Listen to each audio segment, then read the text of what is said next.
Hello, ladies and gentlemen. Thank you very much for joining me for this live webinar on dietary and herbal treatments for IBS.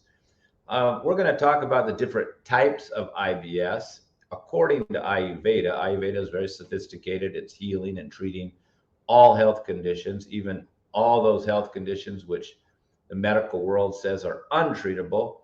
A good Ayurvedic doctor and herbalist is well capable of treating these. And IBS and ulcerative colitis and other inflammatory colon conditions are a perfect example how Ayurveda works beautifully and in treating this and healing the colon from this inflammatory condition. So we'll talk about these different types or different stages of IBS or irritable bowel. We'll just call it inflammatory colon condition from this point, because this is the way we look at it. We don't need the medical terms. Then we're going to talk about triggers, and most important, we're going to talk about the diet, and then we'll talk about the herbal remedies. But I want to say right up front, this condition is not really treatable without the herbal remedies. In the advanced stages, maybe in the very early stage where you're just getting a little loose stool, it's possible to quickly change your diet and remove some of the triggers that we're talking about today.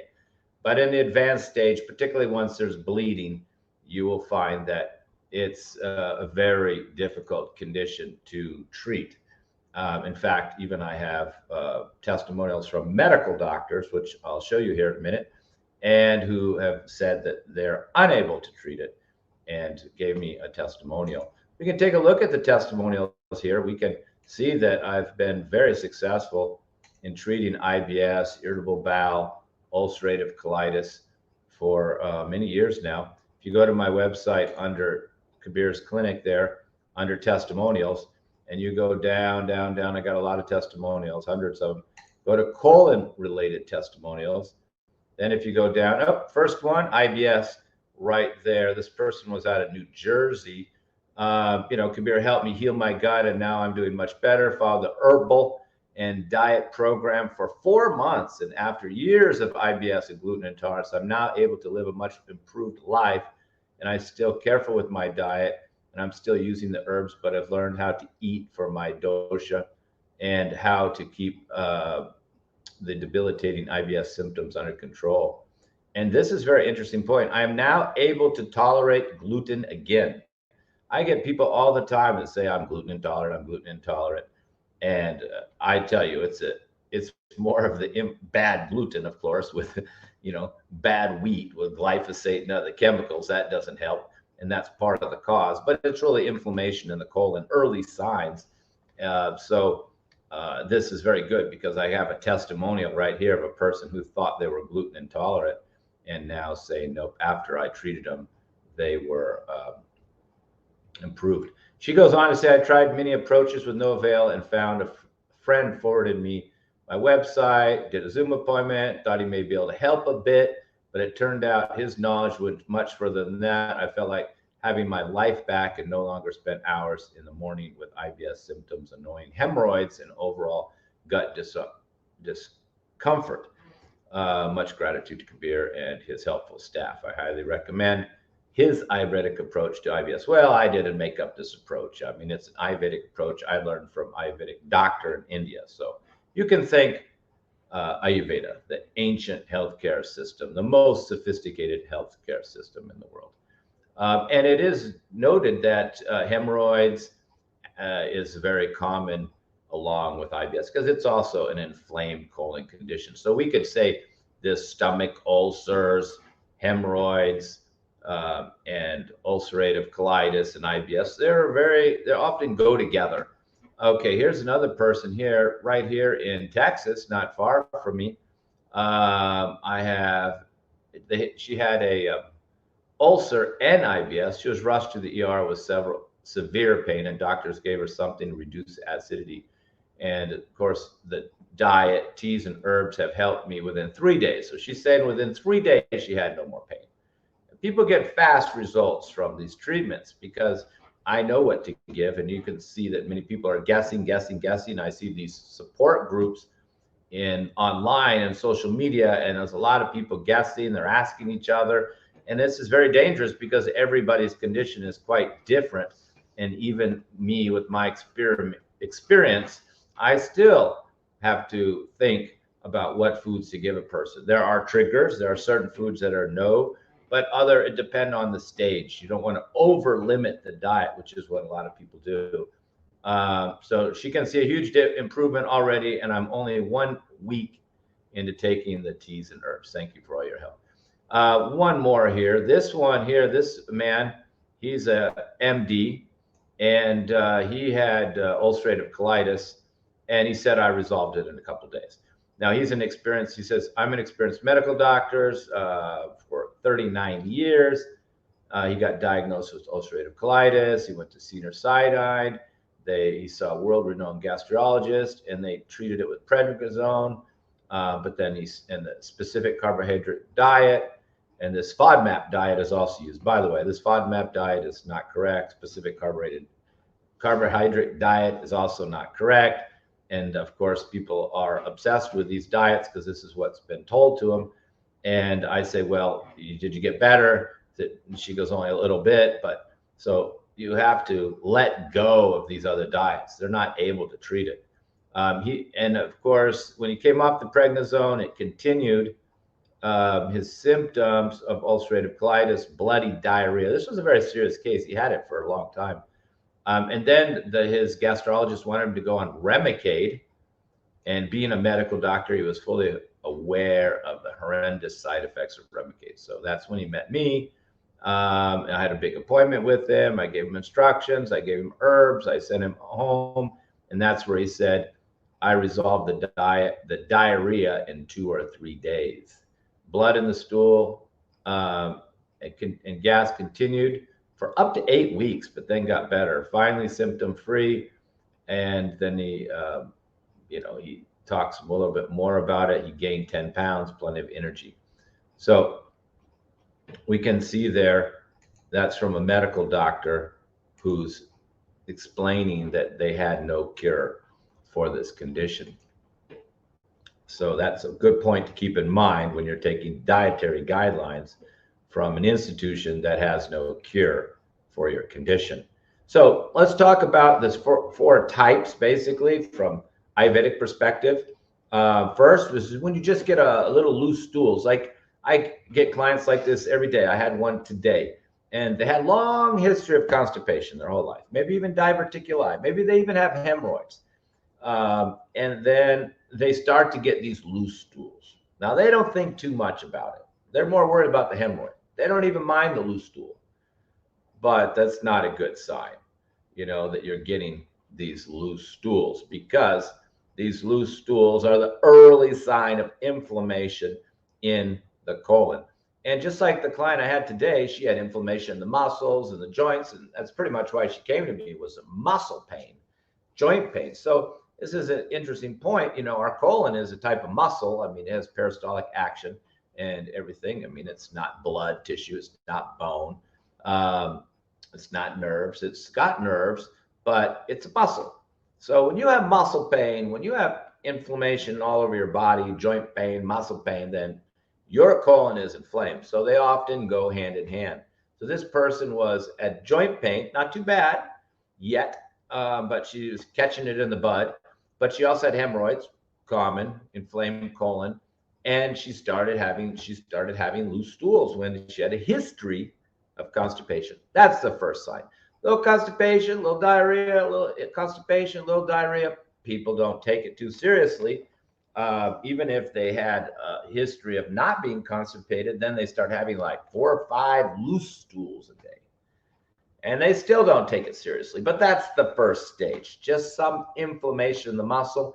And often we can see other conditions that go along with it. Like I said, hemorrhoids, bleeding or not bleeding, internal or not internal. And by the way, I just did a webinar on hemorrhoids, so you could find that. It's a different treatment, but a lot of the triggers are the same. The triggers for hemorrhoids and the triggers for IBS are identical. So keep that in mind. And now the next stage we could say is it's just progressed. And the only real difference is more loose stools and pain. Like when there's not much pain, people don't care much. That's why there is pain, to wake you up, make you do something. Like the client today, if she wasn't going to come in unless she had pain. So she had pain, so that's why she came in. If no pain, she wasn't going to come in. She didn't have pain in the colon, so she didn't worry about it much. But when the pain comes to the colon, then they start worrying about it. So this is maybe the second stage. And probably at this point, the doctor would diagnose it as IBS.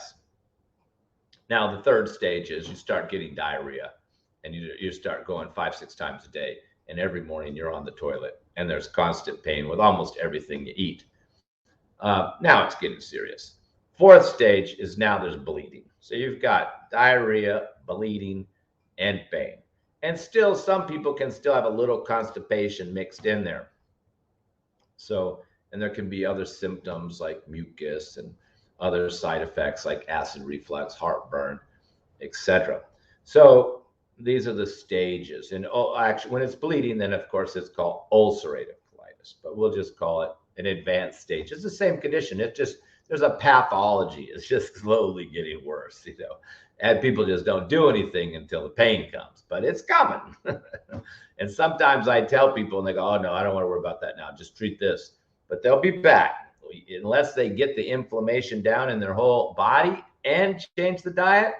They'll be back because it doesn't go away if you continue what you're doing.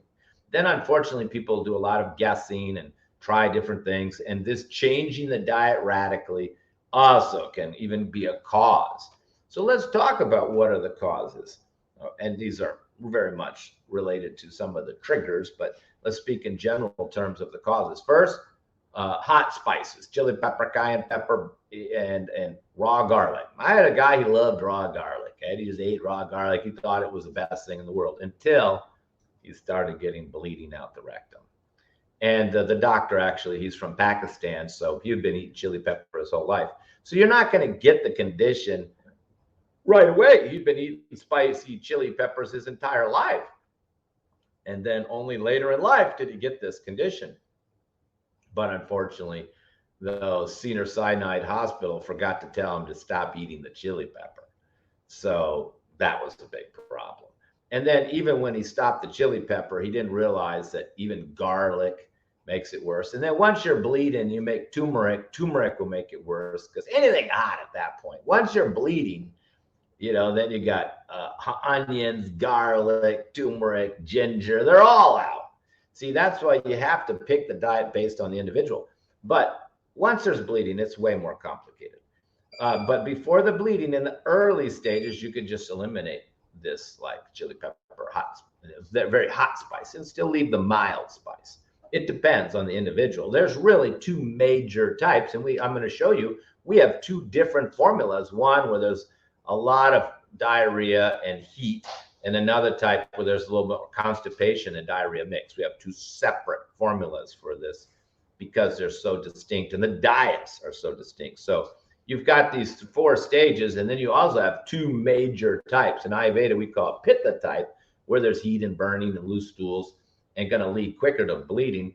And then the Vata type, where there's more dryness, hard stools, some loose, hard, some loose, and there's no burning sensation, and the person tends to be more cold. They'll do a little better with some warm, spices like ginger and warm foods, little onions. But the Pitta type, right from the beginning, even in the early stages, has to avoid these ginger, garlic, onions, turmeric, and things like that. So other triggers, here's another trigger or cause. We'll talk about cause. Triggers are more specific than causes. The next one, you're going to surprise you on this one. Raw food diet. Oh yeah, we get even 20-year-olds who've been doing the raw vegetables. Which raw vegetable? The worst for this condition, which of course you have to leave out once you have it, but if you do it for a long period of time, can cause it, and that is the cabbage family, raw cabbage family. That's cabbage, cruciferous, cabbage, cauliflower, kale, Brussels sprouts. So I've had people who were doing kale juicing, a couple of years. You don't get it from one time. You have to do it a couple of years. And a couple of 20-year-olds, and that's how they got it. Raw kale just tears up your colon. Now, the funny thing is these people had a lot of gas and bloating and abdominal discomfort for a long time. They just didn't do anything about it because, hey, kale's a superfood. Just keep on going. So their body was really telling them for a long time, this ain't working. We're not digesting this. So that's a cause only, of course, for these type, and cold makes it even worse. But so there's a lot of smoothies can be big problems, because all crazy food combining can be a big problem. And once you have it, you have to be really careful with your food combining. And there's no cabbage family at all, none, particularly on the vata type who has the constipation. Zero, no cabbage, cauliflower, kale. The pitta type, we don't do any nightshades, anything acidic, nothing sour. Lemon juice can make it worse if you're pitta. Lemon, lime, vinegar will really hurt if you've already got ulcerative colitis. And I see people trying on these blogs, I see people suggesting apple cider vinegar. Whew.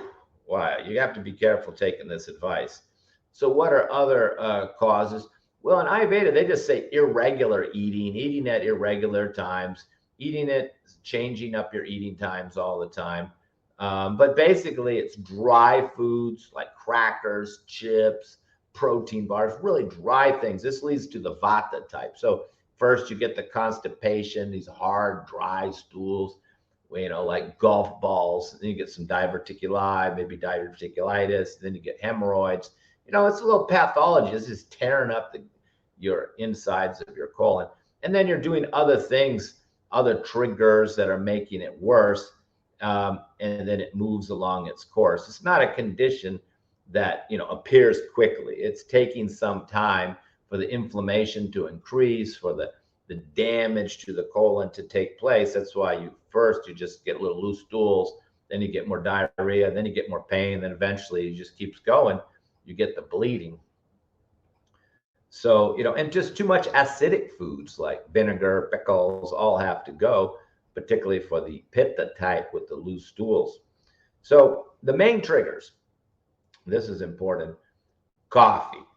That is a killer when you got ulcerative colitis. And now we see a lot of these fad drinks talking about gut health using coffee. Can you believe it? They're using mushrooms, which you also want to stay away from when you have autoimmune conditions and really inflammatory colon conditions. So now there's people promoting, mushrooms and coffee. And to make it worse, they put chocolate in them. And they even say it's for your gut health. Well, coffee's a trigger. Mushrooms can be a trigger depending on which one, but generally they throw in them 4 or 5 of them. And then coffee, big trigger, stimulating, inflammatory. And I know it's been promoted as a superfood. Well, it's not. It's inflammatory. So even if you had joint pain, I would take out the same ones. The coffee, I'll put you on green tea if you're sleeping okay. The chocolate's got to go. The nightshades have to go. Those are all go, even if you just have joint pain. Not even colon pain, just joint pain. Now, of course, if there's a lot of gas and bloating and constipation, we're going to take out the cabbage family. So the basics is nothing dry once you have it. Dry, hard stools. We can see animals get this too. You see a lot of animals, your cat, your dog, they have blood in the stool. That's from the dry food you're giving them. I have a lot of animals here on the ranch, and I give the cats and the dogs, I put ghee on their food to not be too dry. And I always try to put like a little milk or water with some of their dry food. Even though they don't eat it all, at least if they're having some discomfort, they'll go for that soft, dry food in the water. Otherwise, you're just tearing up their guts, giving them this dry food day in and day out. We're not even talking about the poor nutritional value that you have in pet food. And the big cause of why so many pets, get cancer is from poor quality pet food. Now, I have high quality cat food and dog food, and I do a lot of raw meats and raw meat for these carnivorous animals. But who can afford to give your cat and dog raw meat all the time? So I got to get this dried meat. I use this one brand that's got dried taste of the wild with dried wild animals, but it's still dry. So then I put a little milk on it or a little water on it, or best is just pour ghee on it, or sometimes an oil like sunflower oil. You have to be very careful which oils you give animals. Many oils are heating, and if it's very hot out, it will aggravate them. So anyway, even cats and dogs are getting IBS from dry. Remember that, dry. If you've got constipation, you've got colon pain, you got to stop those dry nuts. You got to stop that dry protein bars. You got to stop that granola, and everything you eat has to be soft. Soft. Just remember that. It's very simple. Soft. Now, if it's really advanced condition, like when you're bleeding, you have to be careful even with strawberry seeds because they have a little seed on the skin. That could tear you up. Sunflower seeds have a little point.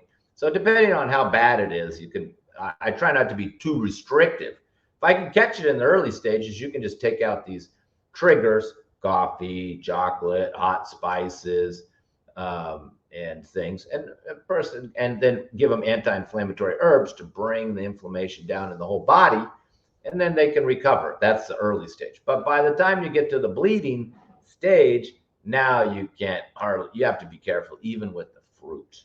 No sour fruit at all, only sweet fruit with no little seeds, like strawberries have seeds. So it has to be soft, has to be sweet. Sweet is good, not sour, sweet, and also oily. That's why you notice a lot of people with IBS, they can eat avocados and they can eat egg whites because it's soft and oily. But you also should always avoid cold things. So that's how a lot of people got IBS, is by having cold, raw vegetables mixed with fruit, because you have three things going wrong with that smoothie. Is one, you're doing raw kale, which is known to give you gas, bloating, and eventually tear up your colon.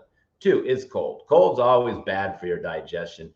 It dampens the fire, it makes things weaker, and you're never able to completely digest. So all cold foods, cold smoothies are bad. And third, they're mixing fruits and vegetables together, so that's really poor food combining. So you've got three factors there. Raw cabbage family, which is never a good idea, even though it's popular, and in California. And then you have cold, which is never good. And then you have this bad food combining, which even Hippocrates said mixing fruits and vegetables together will create digestive problems. So, you know, everybody can do some of these things once in a while, but when you start doing these for years, then you start to have these problems.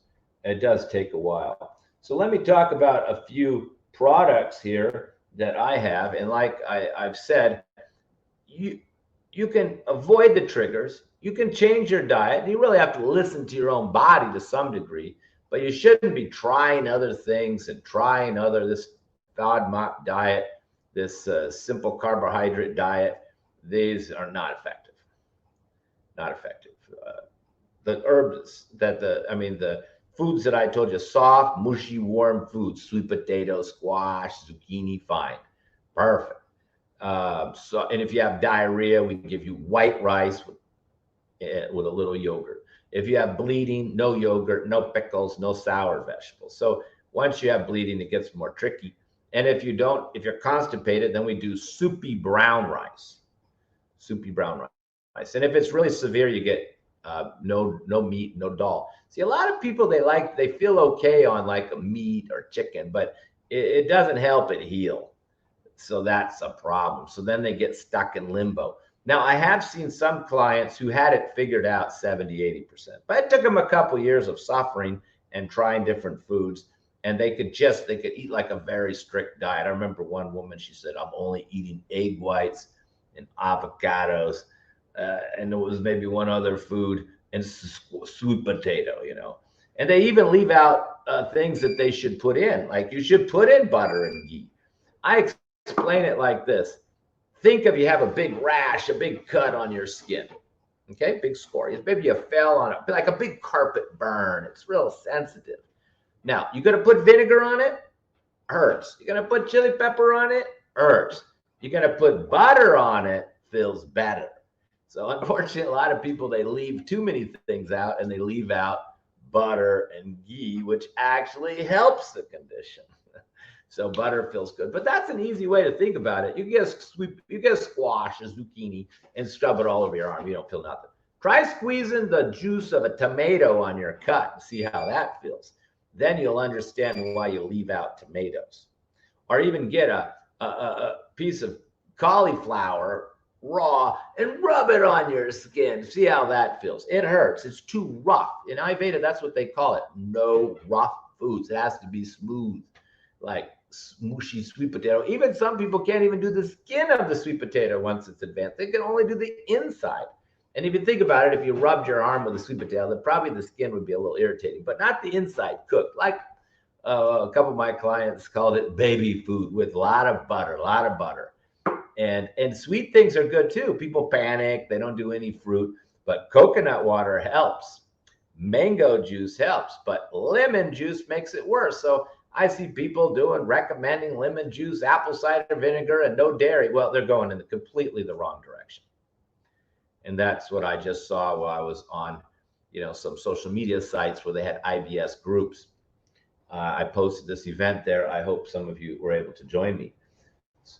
So the diet really has to be specific, but you got the idea. And I have talked about it probably in more detail in the past. Now we have different teas. Now, if there's not too much pain, but there's just a weakness in digestion, because IBS comes from poor digestion and wrong foods. That's it. You don't inherit it. So this one here, we call Pitta digestive tea. And this really helps with some people to a large degree. It's helping them to deal with a lot of these symptoms. And you can see right there the ingredients. Spearmint, which you really don't need the spearmint. I could even leave it out. Fennel, coriander, a little cumin, a little cinnamon, a little cardamom. It's a very mild, it says very gentle. It strengthens digestion before meals. So because IBS is a digestive problem, you have to make the digestion strong. And if you're eating all this warm, mushy food, you have to make the digestion a little stronger. That's why these bad advice of telling people eat little meals through the day doesn't fix the problem. I mean, it may feel okay because people who have it can't eat much because they're in pain. So they go down this trap of little meals, but then they never improve the digestion. So this improves your digestion. But if it's really bad, you can't do this one. But that one I do give if it's not too bad. But usually I give out this tea. Unfortunately, we were sold out, so I just printed the label. And I made this for IBS. It's called Soothing Gut Tea. I hope you learned something here. This has got 3 or 4 demulcents. Demulcent herbs are soothing, and they create a coating. See, it soothes the stomach, coats the intestinal lining, used for ulcers, and it's also a prebiotic. Of course, you got to take probiotics here at a certain point, but you got to take the prebiotic. And look at that, marshmallow root, which is getting harder to get, by the way, slippery elm, and are the 2 main demulcents. And then comfrey root helps to heal tissue. We know comfrey root, we use it for healing wounds, so it's very important. And then licorice root is also a demulcent. There's a little in there, it's a very slimy tea. You put it in your mouth and you feel like this mucus down here, and it's very slimy. So when you eat it, you just feel like soothing. I think we called it something else before, and everybody said that tea is so soothing. So another little trick is when you have it bad, particularly if you have a stomach ulcer, you can't have water. People say drink a lot of water. No, when it's bad, don't drink any water. See, this is why it's hard for people to understand this condition, is because it goes against nutrition. It goes against what you're told. You don't drink water. You don't care about nutrition. You're trying to resolve the inflammation as fast as possible. And the problem people have is they do very restrictive diets because they're just avoiding everything. Like the woman only doing eggs and avocados and sweet potatoes. That's what she was living on because the only thing is it didn't bother. But unfortunately, these type of people, they lose a lot of weight. So most of my clients, by the time they've tried everything from social media, the medical doctor, they do the medical doctor first, then they do social media for a couple of years, try all that. And then they come to me, and you can see from my testimonials, 2-3 days, they're getting better, because I have experience. It's and they've got the herbs. See, they've got the herbs. They got that soothing gut tea. So I tell them right off the bat, stop water. Drink the soothing gut tea like water between the meals on an empty stomach, and take the probiotics along with it because it's a prebiotic. So then, we're starting to soothe the intestinal lining, can start to heal it a little bit with that comfrey. And then you're taking the probiotics, the healthy bacteria that gets in there. Now, so that's part of it. And that's why you have to do this treatment quickly. People drag it on for years. And meanwhile, they're just losing weight and getting thinner and weaker. So you don't want that. I try to treat it as fast as possible because it's not a nutritionally sound diet. Generally, you can't have any meat. And if it's severe, you can't have any beans. Now, if it's not too bad, you can give you mung beans and rice, either white rice if you have diarrhea, brown rice if you don't, and cooked vegetables, and a little sweet fruit between the meals. So this is not a lot to live off of, but it's just meant to not make the condition worse and not have them losing weight. So they can still eat 3, sometimes 4 meals a day. And then in between, they have the soothing gut tea. And maybe the digestive tea helps them to make the digestion stronger. So when it's time to eat, and then in between the meal, they have the soothing gut tea, which is really easy. Any demulcents will work in that case. Now, then it really splits between the two types, between the Pitta type, who's got looser stools and a lot of diarrhea, and the Vata type. If there's a lot of multiple cases, a lot of diarrhea, then of course we just give you the diarrhea formula, which I've had around for a long time. It helps with malabsorption, excessive bowel movements, and the key herb, if you're familiar with Ayurveda, is bilva and katuj, which is for loose stools and diarrhea. But it's also got a very famous formula called Dadimastika Churna, which is actually for digestion and used in the irritable bowel formula, IBS formula, which I'm going to show you next. But and then Kamaduda is very cooling, bringing down pitta. Lajalud is a super demulcent and super slimy. In fact, the whole formula is slimy. Arjuna helps the tissue heal. Shankbhasma is the shell from the powdered shell from ocean, like a conch shell, they call it. Just a little bit of powder in there. And that, of course, brings down the acidity. We use it in the acidity formula. Now, we'll give them that at night if there's a lot of diarrhea, but most people never finish a jar because that's going to take care of it so fast. And then if there's a lot of pain initially, we will give out the abdominal pain formula. And this has mostly been used with stomach ulcers. And there you can see a lot more Shankbhasma. Guduchi is an anti-inflammatory, but the main ingredient is called Shankbhasma. And this is a type of processed shell. It's like putting out the stomach acid and bringing down inflammation. Then we really need to, we have 2, and that's the first stage. Oh, we got the IBS formula too. Don't let me forget. We're just sold out. So all I got is the label. Let me show you here. There we go. We're sold out. IBS formula. There it is. You take this before meals, but you got to be careful with this formula. If there's too much pain, you can't do it because it does have a little cumin in it, and pomegranate. See, pomegranate is a home remedy for IBS. Drink a little pomegranate, and sugar cane is also. See, they're both in there. Now there is a little pepper and ginger. That's why you have to be careful with this formula. In stage 4, you can't use it, but you can use it in the early stages. This IBS formula. You have to know when to use it, when not to use it, that formula. If there's heavy bleeding, a lot of diarrhea, don't use it. Use the abdominal pain formula, use the soothing gut formula, use the diarrhea formula, get the diarrhea under control. It's really kind of stages. It's not like, oh, here's the cure. People text me, oh, you cured my cousin of IBS. What herbs should I take? I don't have the money to pay you. Most of these clients are probably taking 100 herbs. Those are formulas, and some of those formulas are formulas inside of formulas. So one of these formulas, like could have a lot of herbs in it. So once we get the diarrhea under control, we get the bleeding under control. We have another herb. If you're familiar with Ayurveda or you're studying Ayurveda, you should know this herb called Nakashar. Nakashar, it's in the IBS formula, but only a little bit. But it's for bleeding. So if a person says they have a lot of bleeding, I could take either one of these formulas, abdominal pain formula, even the diarrhea formula, put in a bigger jar, add more Nakashar, and give it to them until the bleeding stops. And then I could go back to it. So, you still customize. If there's bleeding, I'm adding more Nakashar. to usually one of the evening formulas. But once we got the bleeding under control, once we got the pain under control, we got them on the right diet, so it's not getting worse. Of course, they're having no coffee, no chocolate, no hot spices, and they're eating mushy baby food every day.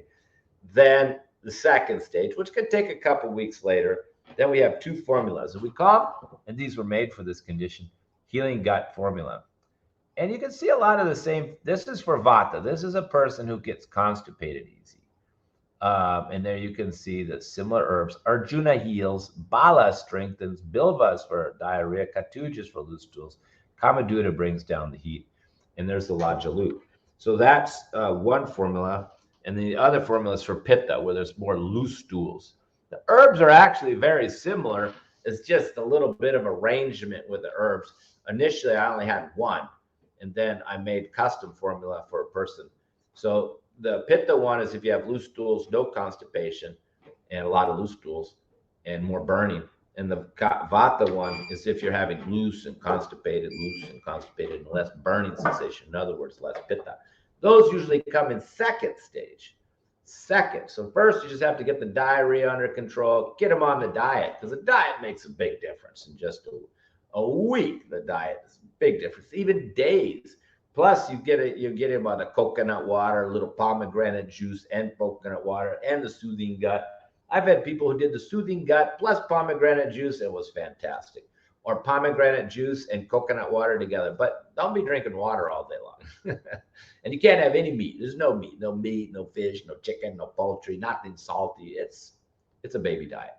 And then if you're not too bad, then you can do mung dal, but it's all soupy and cooked well. And I'd even have some spices. I didn't bring them here, but I do have a really mild spice blend called Pitta seasoning. And that's okay if there's no bleeding. That's the whole trick of the treatment, is to, understand the individual condition. And for me, I'm not having the condition. I'm only getting the information from the client, and it can change. Like I can meet a person and start that loose stool, that diarrhea and pain. 2 weeks later, they got no pain, no diarrhea. Now they're constipated. Oh my God, I have to change the formulas. And as their digestion starts to get better and they have less symptoms, I can add more foods on that I couldn't add on before. So I can slowly change the diet. And you don't want to make it too restrictive. That's a big mistake people make. They make radically restrictive diets, and then they start losing a lot of weight and deplete. And of course, there's other side effects and symptoms of IBS, and that's like anemia, nutritional deficiencies, B12 deficiencies, et cetera, because you're not absorbing your food. It's passing. The whole mucosa lining inside of the colon is all inflamed. There's no healthy bacteria there helping you digest. It's passing through too fast, and you become very weak and very tired. So I always encourage people, don't delay treatment. But so far, everybody has. Everybody puts it off until it's so bad, and then they contact me. So I can only hope that some of you learned to avoid the triggers, first of all. Off the coffee, off the chocolate, off the mushrooms, off the meat, and the dry foods, the snacking, eating dry nuts, eating the dry granola. You got to stop all the triggers. Mushy, soft, warm food. Do that first. And then if you're in a more advanced stage, you got to need the herbs. And do the coconut water. A little pomegranate juice is good for loose stools, and etc. So I hope that helped you out. I hope that helped you to at least avoid the triggers. And of course, if you're in the early stages, I think you're able to treat it by yourself with this information. But avoid hopping around, trying different diets. And if you're in the advanced stages, you have a lot of diarrhea, it's been dragging on for years, or there's bleeding, then you should do an appointment as soon as possible and stop suffering. Because the longer you have the bleeding, the more tricky it becomes to heal, because you've ulcerated your colon and you have a big wound down there. Now, there are other treatments that can be done too. I can make enema herbs that are put inside enema bag that can help the colon heal. And we put some really demulcent herbs in an enema bag and we put it in your colon, and this gives you instant relief. This works for small children and animals because you can't get them to take the herbs. But even the animals, I can mix the herbs and ghee, and you should have a much higher fat diet too. Okay. Again, I just dictate it to each individual, and then each time they do a follow-up, often I have to change the formulas and change the diet as they're progressing. Then unfortunately, I do see a lot of relapses where people were fine for even 2-3 years. I'm not sure what took place in their life, but they relapsed. More than likely, they just relaxed too much on the diet, went back to some of those triggers, and then it came back. So you'll have to be careful the rest of your life, but you don't have to be so super restrictive as you think. Once you heal the colon, that's why that last formula is really the most important formula, the healing gut formula. All right, folks, I hope that gave you hope, and I hope you tell your friends that there is a cure. There's no need to be guessing, and no need to be in, social media groups asking what to do. This is not the kind of condition that you want to mess around with too much yourself in these advanced stages where you got a lot of diarrhea, pain, and definitely bleeding. Please contact me. Thank you very much, ladies and gentlemen. I wish you the best of health and happiness.